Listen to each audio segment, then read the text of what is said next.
Matapos ang halos 2 dekadang pananahimik ng singer na si Gerald Santos ay handa na siyang sampahan ng kaso ang musical director na kanyang pinangalanan na si Danny Tan na umano'y ng abuso sa kanya noong siya ay 15 years old.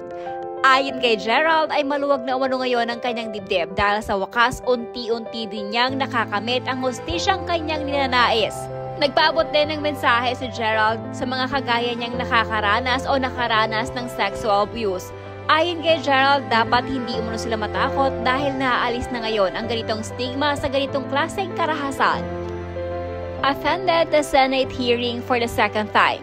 Gusto ko lang po magpasalamat sa lahat ng message of encouragement at support nyo sa akin. Na-appreciate ko po ang lahat ng messages nyo. Sadyang hindi ko lang masagot sa dami. Ang luwag sa dibdib ko ngayon ng aking pinangalanan na ang umabuso sa akin kanina sa Senado.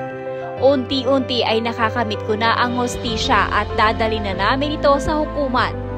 Ang aking pong paglabas tungkol dito should not be a lost cause. Ito sana ay magsilbing inspirasyon sa lahat ng mga biktima ng sexual abuse na hindi nyo kailangang matakot. Dahil now, more than ever ay naaalis na ang stigma at pagmamata sa mga biktima ng ganitong karahasan. At sa mga taong gumagawa ng hindi tama at inaabuso ang kanilang posisyon, bilang na ang mga araw ninyo. This is a stern warning sa inyo na walang lihim ang hindi nabubunyag. Grabe 19 years ang inintay mo para makagante. Sobrang sirap siguro sa pakiramdam na wala lahat sa'yo.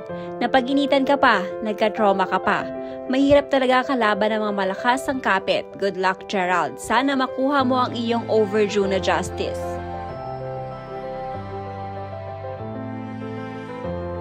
Masaya na nawala din bigat sa'yo, idol, at sana maparusahan yung gumawa sa'yo niyan. Kahiya siya.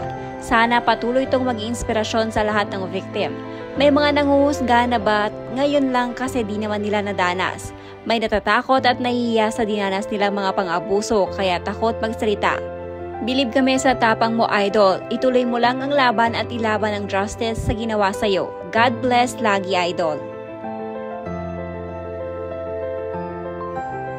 Tingin ko, strategy ng GMA na wag at talagang bigyan ng formal copy of their decision terminating Danny Tan from the network. It's obvious that even when GMA fired Danny Tan, they are still trying to protect him. Kung nabigyan ka sana ng kopya noon pa lang, baka nga mas tumapang ang loob mo para mag-file ng kaso.